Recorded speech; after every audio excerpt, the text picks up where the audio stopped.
Assalamualaikum warahmatullahi wabarakatuh. Anak-anak Ustadz kelas 4 Salman yang Ustadz sayangi dan Ustadz cintai karena Allah Subhanahu wa taala.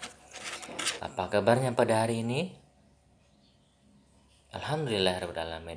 Semoga kalian semua senantiasa dalam keadaan sehat walafiat, dalam perlindungan dan penjagaan dari Allah Subhanahu wa taala.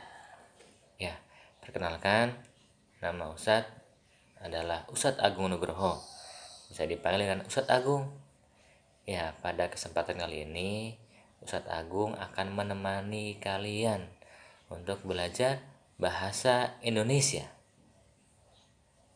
Ya, pada hari ini kita akan belajar tentang gagasan penjelas atau gagasan pendukung.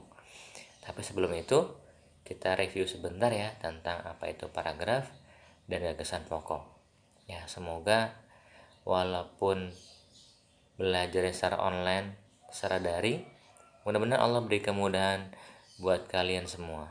Ya, baik, sekarang kita saksikan materi berikut ini. Yang pertama, kita akan mengetahui apa itu dengan gagasan pokok dan gagasan pendukung. Sebelumnya kita memahami dulu. Yang pertama, sebuah bacaan biasanya terdiri dari beberapa paragraf. Tahukah kamu apa itu paragraf? Ya, paragraf adalah gabungan beberapa kalimat.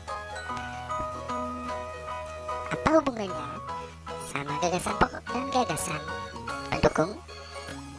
Ya, terus apa itu gagasan pokok?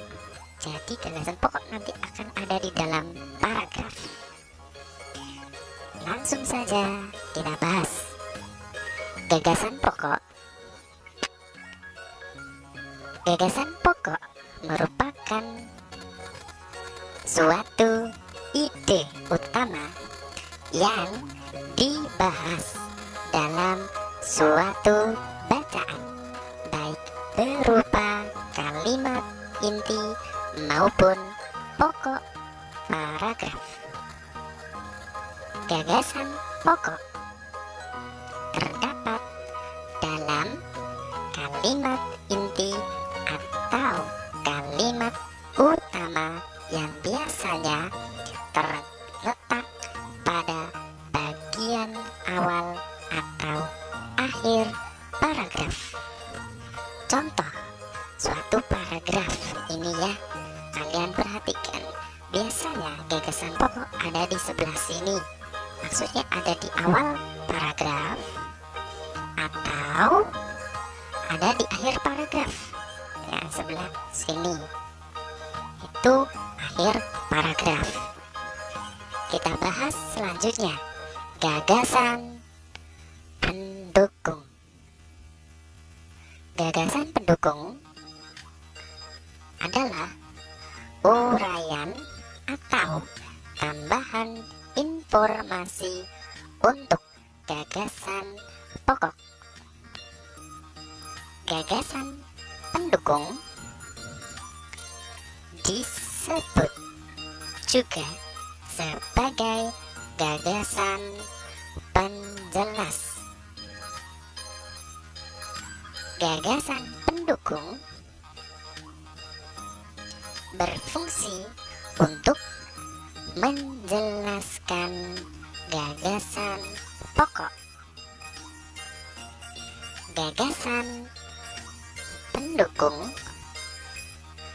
dinyatakan lebih dari satu kalimat saja. Gagasan pendukung biasanya terdapat di kalimat kedua dan seterusnya pada setiap paragraf. Coba kita perhatikan contoh ilustrasi di samping kanan.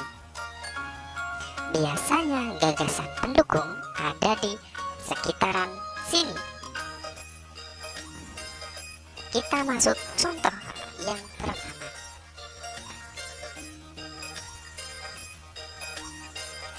Satu, peringatan 17 Agustus Kodim 0606 Kota Bogor sediakan 600 porsi makanan gratis.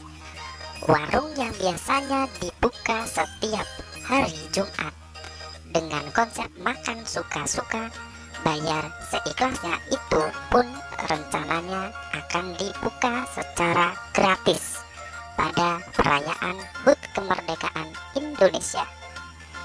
Dengan mengusung konsep makan merdeka, warung berkah akan menyediakan minimal 600 porsi makanan.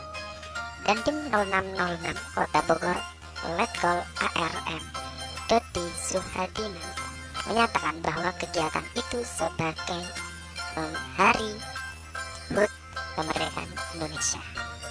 Kita perhatikan bagian awal ini.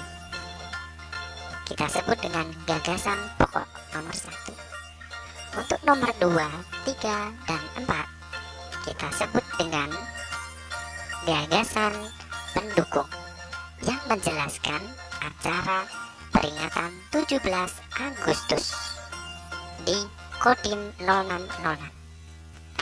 Contoh selanjutnya.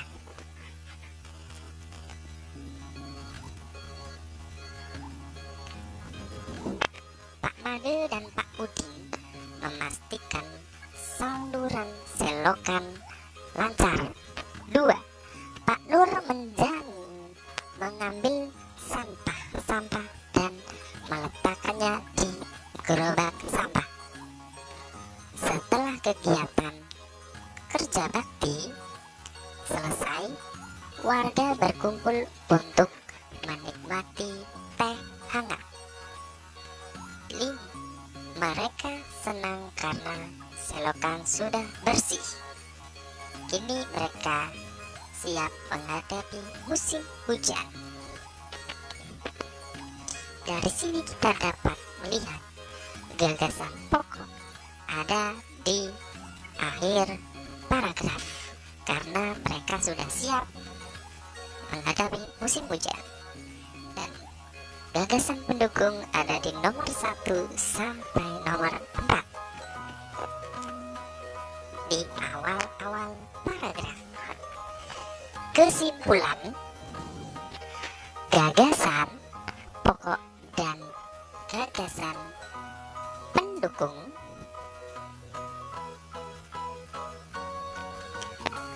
bahwa dalam menentukan gagasan pokok dan gagasan pendukung dapat digunakan dengan langkah-langkah berikut ini. 1. Bacalah teks dengan cermat. 2. Temukan kalimat utama atau kalimat inti di setiap paragraf untuk menentukan gagasan pokoknya. Kalimat utama atau kalimat inti dapat terletak di awal, akhir, atau awal dan akhir paragraf. 3. Temukan kalimat penjelas di setiap paragraf untuk menentukan gagasan pendukungnya. 4. Ubahlah kalimat utama dan kalimat penjelas ke dalam kalimat yang lebih inti. Oke, bagaimana adik-adik? Dari penjelasan ini, siapkan bukumu untuk belajar.